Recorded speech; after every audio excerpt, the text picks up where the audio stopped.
এ কি মা, কালকের ডাল আর এক মুঠো পান্তা। মা, আমার পেটে তো এখন খুব খিদে। এ কটা ভাত খাবো নাকি? খাবার সামনে নিয়ে খাবারের নিন্দে করতে নেই মা, এগুলোই খেয়ে নি। তোর বাবা তো একটা দোকান দিয়েছে, দেখবি এক সময় আমাদের সমস্ত দুঃখ কষ্ট কেটে যাবে। ভালো লাগে না, রোজ রোজ হয় দুবেলা পান্তা খাও, না হলে কচু খাও।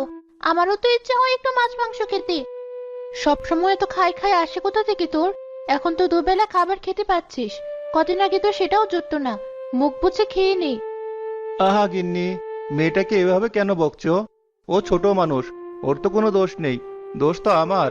আমি অভাগা বাবা ওর, যে কিনা বউ বাচ্চাকে ভালোভাবে খাওয়াতে পারে না। বাবা, তুমি দুঃখ করো না। আমি আর কখনো খাবারের জন্য বায়না করবো না। যখন যেটা খেতে দিবে আমি সেটাই খাবো। বউ, তুমি কটা মুখে দাও, এভাবে সামনে বসে আছো কেন? আমার পেটে খিদে নেই। তুমি তো জানো সকালে একটু পানি খেলে আমার পেট ভরে যায়। হ্যাঁ, সেটা তো খুব ভালো করেই জানি। এই সংসারে এসে তুমি কত কিছু ত্যাগ করলে। তোমার মতো একটা সংসারে বউ পেয়ে আমি নিজেকে খুব ভাগ্যবান মনে করি। সেসব কথা বাদ দাও। দোকানটার কি অবস্থা? বেচাকেনা কি বেড়েছে? এখন তো একটু দেখছি ভালো, আস্তে আস্তে হবে। সবে নতুন দোকান দিলাম, সময় তো একটু লাগবেই। আমাদের সমস্ত পুঁজি ওই দোকানে বসানো। জানি না সৃষ্টিকর্তা কপালে কি লিখে রেখেছেন। তবে যাই হোক, আমাদের সাথে মন্দ যেন না হয়।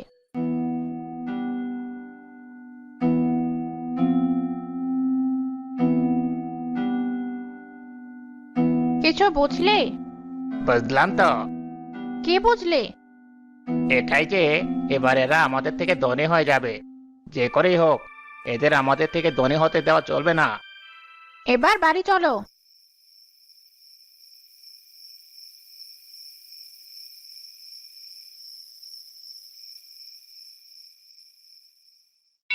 আর কত হাঁটবে? এত হাঁটলে তো পায়ে ব্যথা হয়ে যাবে। শেষে আমারই পা টিপে দিতে হবে। তোমার ওই মোটা মাথায় তো আর ভালো বুদ্ধি বের হবে না। ভাবতে দাও কি করে ওই দোকানটা দূর করা যায়। মাত্র তো দোকানটা শুরু করলো, কিছুদিন চালাক, তারপর না হয়। চুপ করবে তুমি, গাধা একটা। ওরা একেবারে ধনী হয়ে গেলে তখন ভেবো। শোনো, আজ রাতে সবাই যখন ঘুমিয়ে যাবে, তখন ওই দোকানে আমরা আগুন ধরিয়ে দেব। এত রাতে তুমি হাঁটে যাবে নাকি? গেলে গেলাম, তাতে কি? এখন বলো আমার বুদ্ধিটা কেমন হলো। হ্যাঁ, হ্যাঁ, হ্যাঁ, আমার বউ বলে কথা, বুদ্ধি তো হবেই। সেদিন সন্ধ্যা থেকে শুরু হলো খুব ঝড় বৃষ্টি। মা, ঘরে তো মনে হয় এবার আর থাকা যাবে না। দেখো কত বৃষ্টির পানি আসছে ঘরে। বিছানা জিনিসপত্র তো সব ভিজে যাচ্ছে। এত ঝড়ে না জানি ঘরটা কখন উড়ে যায়। আমার তো খুব ভয় করছে মা। ভয় নেই মা, কিচ্ছু হবে না।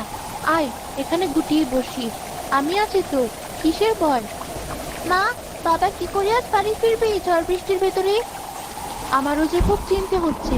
মানুষটা কি আজ বাড়ি ফিরতে পারবে? বাড়ি ফিরতে না পারলেও সমস্যা নেই, দোকানের ভেতরেই থাকবে না হয়। কি ঝড় উঠলো! তাড়াতাড়ি দোকানটা বন্ধ করতে হবে, না হলে মালামালগুলো সব নষ্ট হয়ে যাবে। এমন অবস্থায় বাড়িতে ফিরতে পারবো না। আজ না হয় দোকানের ভেতরেই থেকে যাব। সবুজ তাড়াতাড়ি করে দোকানটি বন্ধ করে তার ভিতরেই শুয়ে পড়ল। এদিকে দোকানের পেছনে সুমন তার স্ত্রী গুটিসুটি মেরে বসেছিল। হঠাৎ ঝড় বৃষ্টিতে তারাও বেশ বিরক্ত হলো। কি করতে এলাম আর কি হচ্ছে? এই মূর্খ বৃষ্টি হওয়ার আর সময় পেল না। এবার কি করে ফিরবো বাড়ি? আমাদের কাজ আমরা করে ঠিক বাড়ি চলে যাব। এখন চারপাশ নিঝুম, কেউ নেই। চলো, এই সুযোগটাই কাজে লাগাই।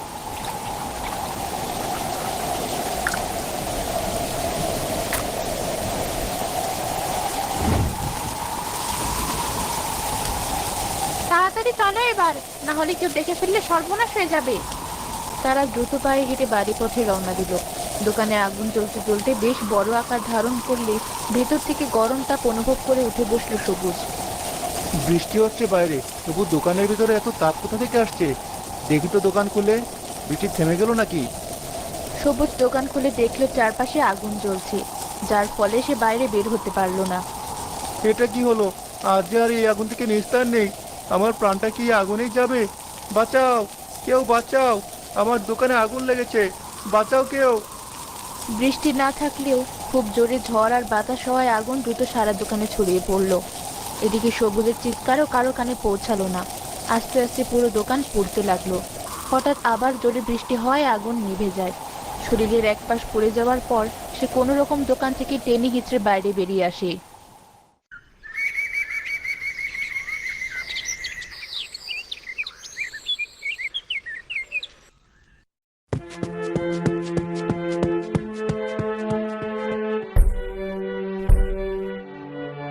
ভাবি, ও ভাবি, ভাবি তাড়াতাড়ি দরজাটা খোলো, সর্বনাশ হয়ে গেছে। সারা রাত ঘুমাতে পারেনি বৃষ্টির জন্য, এত সকালে আবার কে এসে দরজায় শব্দ করে? আরে মুহিব ভাই, তুমি যে এত সকাল সকাল কি হয়েছে? ভাবি, সর্বনাশ হয়ে গেছে। সবুজ ভাইয়ের দোকান রাতে আগুনে পুড়ে গেছে। সবুজ ভাইয়ের অবস্থাও খুব খারাপ, তাকে হাসপাতালে নেওয়া হয়েছে। কি বলছো? এ কিভাবে সম্ভব? সৃষ্টিকর্তা, এ তোমার কেমন পরীক্ষা? চারদিক থেকে আমাদের এভাবে সর্বশান্ত করে কেন দিচ্ছ? মা, তাড়াতাড়ি চলো বাবার কাছে।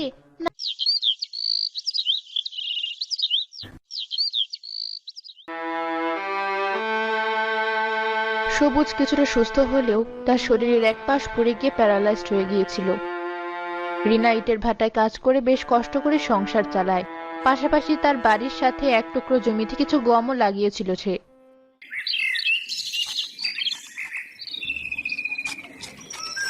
ওঠো, এই ওষুধটা খেয়ে নাও। তোমাকে কতবার বলেছি আমার জন্য ওষুধ আর এনো না। এত কষ্ট করে রোদে পুড়ে ভাটায় কাজ করছো, টাকাগুলো রেখে দাও, অসময়ে কাজে লাগবে। চাচা, তোমরা কেন? আমরা কি তোদের বাড়িতে আসতে পারি না? না হয় জমি জমা নিয়ে একটু ঝগড়া লেগেছিল তোর বাবার সাথে, তাই বলি কি তোরা আমাদের পর? তোরা তো আমাদের আপনজন। না, তোমরা তো আমাদের বাড়িতে আসো না। বাবা এতদিন বিছানায় পড়ে থাকলো, একদিনও আসেনি, তাই জিজ্ঞাসা করলাম। হ্যাঁ, আসেনি, তখন রাগ ছিল তাই। যাই হোক, যে কথা বলতে এসেছি, জমিতে তো দেখছি ভালোই গম হয়েছে। এবার গম উঠিয়ে তোমরা আর ওই জমিতে চাষ দেবে না। কেন ভাই? জমিটা হিসাব মতো আমাদের, কষ্ট করে চাষ করেছে বলে এবার ছাড় দিলাম। পরিত্যক্ত জমি ছিল ওটা, এত কষ্ট করে আমি আর মা জমিটা ঠিক করলাম, আর এখন বলছো জমিটা তোমরা নিয়ে নেবে? এত ছোট একটা মেয়ে কেমন মুখে মুখে তর্ক করে দেখো। তোদের বলার কথা বলে গেলাম, বাকিটা সময় হলে আমরা বুঝে নেব। বাড়ি চলো এবার। শুনলে তো তোমার ভাই কি বলে গেল? কিভাবে চালাবো আমরা এই অভাবের সংসার? না খেয়ে তিনজনেই ঘরের ভিতরে না হয় মরবো, তারপরে ও যা বলে তাই শোনাবো। মানুষ হিসাবে ও যে বেশি সুবিধার না, কখন কোথা থেকে ক্ষতি করবে বুঝতেও পারবে না। ও যে আমার আপন ভাই হয়েও এত শত্রু হিসাবে আমাদের কেন দেখে কে জানে।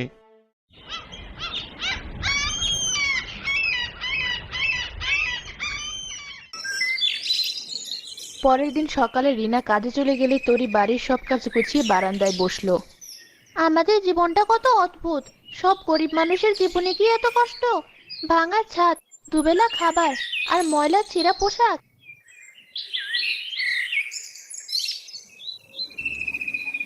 তরি, এই তরি, সে কখন থেকে ডাকছি, শুনতে পাচ্ছিস না? মা, তুমি আজ এত সকাল সকাল চলে এলে যে, কাজ নেই নাকি? না মা, মালিক আর কাজে নেবে না, সে ভাটা বন্ধ করে দিয়ে বিদেশে চলে যাবে। এবার আমাদের কি হবে মা? আমরা সত্যি সত্যি এবার যে না খেয়ে মরবো। জানি না তরি, গমগুলো পেকেছে, কাল তুই আর আমি মিলে গমগুলো কেটে ফেলবো। সেগুলো বিক্রি করে যদি কিছু টাকা পাই, তাই দিয়েই না হয় কদিন চলবো। সেই রাতে তারা ঘুমিয়ে গেল।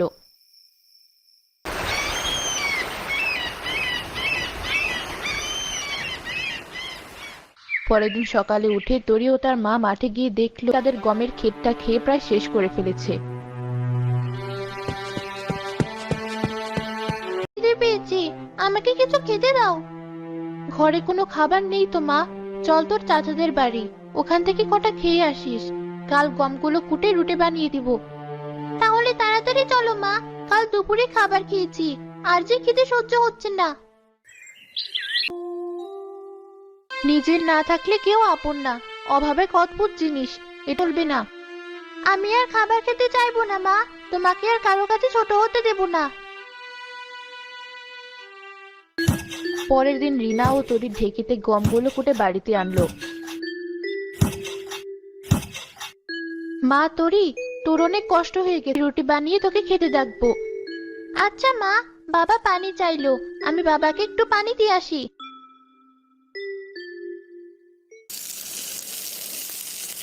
রিনা আটা মেরে একটা রুটি বানাতেই রুটিটা সোনার রুটিতে পরিণত হলো। এমনকি যে পাতিলে রুটিটা রেখেছিল সেই পাতিলটাও সোনাতে পরিণত হলো।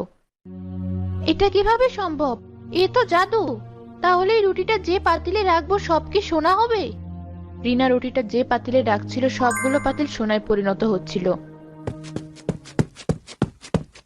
তরির বাবা, তরি, এই দেখো। হঠাৎ রিনা হোঁচট খায় আর রুটিটা গিয়ে সবুজের গায়ে পড়ে। সাথে সাথে একটা উজ্জ্বল আলোয় আলোকিত হয়ে সে সুস্থ হয়ে যায়। আমি ভালো হয়ে গেছি। বউ দেখো, আমি উঠে দাঁড়াতে পারছি, হাত পা নাড়াতে পারছি। এটা কিভাবে সম্ভব? সবই জাদু রুটির জন্য। এমনকি এই রুটি যে পাত্রে রাখছে সেটাই সোনা হয়ে যাচ্ছে। দেখেছো মা, সৃষ্টিকর্তা আমাদের দিকে তাকিয়েছেন। আমাদের এই কঠিন অভাবের সময় ঠিক একটা ব্যবস্থা করে দিয়েছেন তিনি। এবার আর আমাদের কোনো অভাব থাকবে না। হ্যাঁ মা, সব ওই হাতিদের জন্য হয়েছে। ওই হাতিগুলো কোনো স্বাভাবিক হাতি না। সৃষ্টিকর্তা আমাদের ছোট জিনিসগুলো কেড়ে নিয়ে বড় জিনিস দিয়েছেন। দেখতে দেখতে তারা অনেক ধনী হলো। টাকা পয়সা বড় বাইরে কোনো কিছুর অভাব ছিল না তাদের। যা কিছু এতদিন তারা কল্পনাও করেনি সে সবই এখন তাদের হাতের নাগালে। এসব তার ভাই সুমন ও তার বউ কোনোভাবে সহ্য করতে পারছিল না। এভাবে আর কতদিন হাত পা গুটিয়ে বসে থাকবে? যারা কিনা দুদিন আগেও ভিখারির মতো আমার দ্বারে এসেছিল তারা হঠাৎ করে এত ধনী হলো, আর আমরা চেয়ে চেয়ে দেখবো?